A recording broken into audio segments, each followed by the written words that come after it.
Hlavný rozhodca neodpustí ani pekným ženám nič na základní.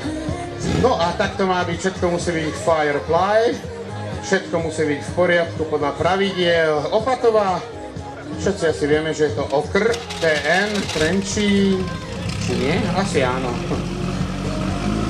Ono niekedy názvy dedín sú aj po Slovensku rozlezené kade-tade. Opatová ženy.